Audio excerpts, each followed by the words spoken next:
আরো একটা দৃশ্য আল্লাহর নবীজি দেখলেন।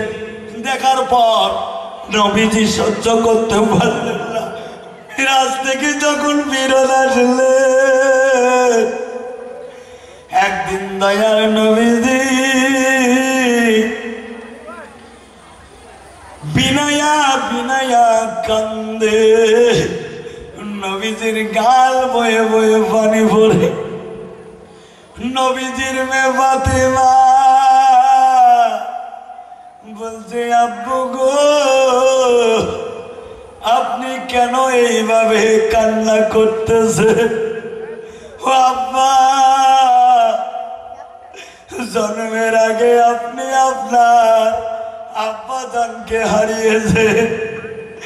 আপনি যখন আপনার মায়ের গর্ভে 6 মাস আপনার মার গর্ভের বয়স, তখন আপনার আব্বা আব্দুল্লাহ মারা যায়। জন্ম হয়ে কোনোদিন আব্বা ডাকটা দিতে পারেন নাই, আব্বা জানের মুখ দেখতে পারেন নাই। আমি আপনার মেয়ে ফাতেমা বুঝেছি, আব্বা গো, আপনার বুঝি আপনার আব্বা আব্দুল্লাহর কথা মনে পড়ছে। নবী বলেন, না রে বেটি না, আমার আব্বা আব্দুল্লাহর কথা মনে পড়ে নাই। ফাতেমা বলছে, আব্বা গো, তাহলে বুঝেছি, জন্মর পর 6 বছর যখন আপনার বয়স, বাবার কবর দেখতে গিয়ে জনম দুঃখিনী আম্মা জানকে হারিয়েছিলেন। ও আব্বা, আপনার বুঝি আপনার মা আমিনার কথা মনে পড়ছে। নবী আরো বিনয়া বিনয়া কাঁদে আর বলে, বেটি রে, না না না, আমার আম্মার কথা মনে পড়ে নাই। ফাতেমা বলছে, আব্বা তাহলে বুঝেছি বুঝেছি, আমার মা খাদিজা আপনাকে খুব ভালোবাসতো, খুব মহব্বত করত। মক্কার জমিনে বেদিন কাফেরেরা শুধু নয়, আপনার চাচা আবু জেহেল পর্যন্ত আপনাকে বিদায় করে দেওয়ার জন্য ষড়যন্ত্র মিটিং করেছিল। আপনাকে কত বেদিন কাফেরেরা নির্যাতন অত্যাচার করেছিল, কিন্তু ওই দুঃখের টাইমে আমার মা খাদিজা ছিল আপনার সঙ্গিনী। ও আব্বা, মনে হয় আমার মা খাদিজার কথা মনে পড়ছে। নবীজি আরো বিনয়া বিনয়া কান্দে আর বলে, বেটি রে, ও মা ফাতেমা, আমার মা, আমার আব্বা, তোমার মা খাদিজা কারো কথা মনে করে কান্দে নাই মা, আমি কান্দতেছি মা। মিরাজের রজনীতে জিবরাইল যখন আমাকে জাহান্নাম দেখিয়েছিল, এমন একটা দৃশ্য দেখেছি মা, ওই দৃশ্যটার কথায় আমি তোর আব্বা দয়ার নবী ভুলতে পারি না। ওই দৃশ্যটাই আমার চোখের সামনে ভাসে, আমার নয়ন জলে গাল বসে যায়। ফাতেমা বলছে, আব্বা কি এমন দৃশ্য দেখছেন আব্বা, যে দৃশ্যটার কথা আপনি ভুলতে পারেন না? আমি ফাতেমা আপনার কাছে শুনতে চাই, দয়া করে একটু বলবেন আব্বা, যে দৃশ্যর কথা মনে পড়লে আপনার গাল বয়ে বয়ে পানি পড়ে। আমি আপনার মেয়ে ফাতেমা আপনার কাছে জানতে চাই। জোরে বলা যাবে না সুবহান? ফাতেমা জানবে চাইছে, আপনারা জানবে চান না? আপনারা জানবে চান না? কে কে জানবে চাই হাত তুলে দেখেন, আর থাকবে। নবীজি বলছে, বেটি রে, ও আমার মেয়ে ফাতেমা, তুমি যখন জানতে চাও মা, তাহলে শোনো। ফাতেমা বলছে, আব্বা জান বলুন। দয়ার নবীজি বলছে, ও আমার বেটি ফাতেমা, যখন জিবরাইল আমাকে জাহান্নাম দেখালো, জাহান্নামে দেখলাম একটা মহিলাকে উলঙ্গ করে মাথার চুলগুলো আসমানের দিকে ঝুলে বেঁধে রাখছে, পাগুলো জমিনের দিকে ঝুলে আছে, নিচ থেকে জাহান্নামের দাও দাও করে আগুন জ্বলতেছে। আগুনের তাপে মহিলার শরীরের মাংসগুলো গলে গলে খসে খসে ওই আগুনের মধ্যে পড়তেছে। মহিলাটা এত চিৎকার করতেছে, মা। ওই মহিলাটা সাহায্য করনেওয়ালা, মদত করনেওয়ালা কেউ তার পাশে আসতেছে না। ওই দৃশ্যটা আমি বলতে পারিনি। ফাতেমা বলছে, আব্বা, যে মহিলাটা এইভাবে আযাবে গ্রেফতার আপনি দৃশ্য দেখলেন, আপনি কি জিবরাইলের কাছ থেকে জানেন নাই আব্বা জান ওই মহিলাটাকে কেন এইভাবে আযাব দেওয়া হইতেছে? কি এমন অপরাধ করেছে, কি এমন গুনাহ করেছে যার দরুন এইরকম আযাব দিতেছে আল্লাহর ফেরেশতা? নবীজি বললেন, রে মা, ও আমার মেয়ে ফাতেমা, আমি জিবরাইলকে জিজ্ঞাসা করেছিলাম, জিবরাইল আমিন বলেছিল ওই মহিলাটা দুনিয়ার জমিনে উন্দলা মাথায় ঘুরে বেড়াইতো, কোনদিন মাথায় কাপড় দিত না, এর জন্য আল্লাহ এইরকম আযাব দিয়েছে। আজকাল যুগের মা বোন মাথার কাপড় দেয় বা দেয়? ওরে বাবা, বর্তমান ডিজিটাল যুগ, এই যুগের মধ্যে মাথার কাপড় দেয় না? দেয়। আরো চুলের যে কালার করে বাবা, চুলের কালার এমন করে, ঠোঁটের কালার এমন করে যেটা ভাষায় বলা যায় না। জোরে কোন ঠিক না বেঠিক? ডিজিটাল যুগ, আপ টু ডেট যুগ, মডার্ন যুগ, এই যুগের মধ্যে বলে আমার করে আমি খাই, আর পুরুষের দরকার নেই। কতক্ষণ ঠিক না বেঠিক? আমার স্লোগান দেয়, স্বাধীন বাংলায় জন্মেছি আমি, পরাধীন নাহি হতে চাই, চলছে এরা খোলা মেলা, এদের লজ্জা শরম নাই, পায়ে পরে হাই হিল জুতা, ঠিক না বেঠিক? পায়ে পরে হাই হিল জুতা, মাথার খোপায় পরে ফুল, কপালে দেয় নেল ভেল ফোটা, কানে পড়ছে চল গৌরী দুল। জোরে কোন ঠিক না বেঠে?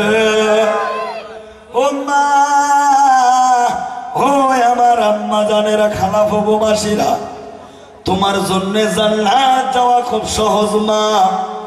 আল্লাহর নবী বলে দিলেন যে মা বোন যদি 4টা কাজ করে আল্লাহ তার জন্য 8টা জান্নাতের দরওয়াজা খুলে দেবে।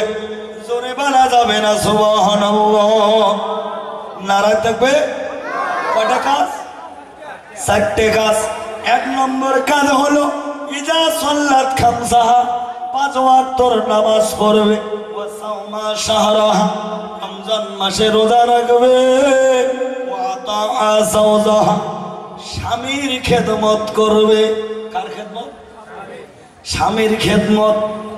ওরে বাবা, বর্তমান যে যুগ জামানা রে, এই জামানা স্বামীর খেদমত মা বোন করে না। করে? স্বামীর খেদমত করে না। ও মা বোন খালা, ওয়াজ করতেছি রাত্রিবেলা, তোমার স্বামী যদি তোমার উপর রাজি থাকে, খুশি থাকে, মা, নবী বলে যে নারীর প্রতি তার স্বামী রাজি খুশি, তার প্রতি আমার আল্লাহ রাজি খুশি। জোরে বলা যাবে না সুবহানাল্লাহ? নারায় থাকবে। কিন্তু স্বামীর খেদমত আজকাল করে না বাবা। করে? খেদমত করে না। খালি মা বোনের দোষ দিলে হবে না, এই জায়গার মধ্যে পুরুষগুলোরও দোষ আছে। আছে না নাই? কয় বু দেখতো, যেই জায়গাতে যাও সভা শুনবে যাই, সুখ মৌলানা কয় স্বামীর খেদমত করো, স্বামীর খেদমত করো। ফাতেমা এইভাবে খেদমত করছে, খাদিজা এইভাবে খেদমত করছে, বিবি রহিমা এইভাবে খেদমত করছে, বউ ওগুলো বয়ান শুনিনে খেদমত করবে মন চলে, কিন্তু মুই এমনি খেদমত না করো তোর দেওয়ার না যখন ডাঙ্গার ধরে মনে হয় সেকেন্ড আজরাল। কথা কোন ঠিক নেবে ঠিক? কতগুলো স্বামীও এইরকম আছে রে বাবা, দেয় না ভাত কাপড়, শুধু মানে ঢুটিয়ে চাপড়, আছে না নাই? কথা কোন আছে না নাই? যদি বউকে বানাতে চান ফাতেমা, ফাতেমার মতো আদর্শ মহিলা, নিজেকে হযরত আলীর মতো আদর্শ পুরুষ সাজতে হবে, তবে তো স্ত্রীর খেদমত পাওয়া যাবে। জোরে কোন ঠিক নেবে ঠিক? দেন না ভাত কাপড়, শুধু মানে ঢুটিয়ে চাপড়, আর কোন বলে ঠ্যাং ট্যাপ। কথা কোন ঠিক নেবে ঠিক? এই জন্য বলে ভাইজান, মা বোনকে মারবেন না, নবী করে দেন ঘোষণা, মা বোন নিজের স্ত্রী হলো মোহাব্বতের বস্তু। জোরে কোন সুবহানাল্লাহ। স্ত্রীকে যত পারবেন মোহাব্বত করবেন, ভালোবাসবেন, তাহলে দেখবেন মা বোন অবশ্যই তোমাকেও মোহাব্বত করবে। আর নিজে যদি স্ত্রীকে ভালোবাসেন না, মাঝে মাঝে যদি খালি গুটিয়ে দেন, তাহলে ওই মা বোনের কাছ থেকে খেদমত পাওয়া যাবে না।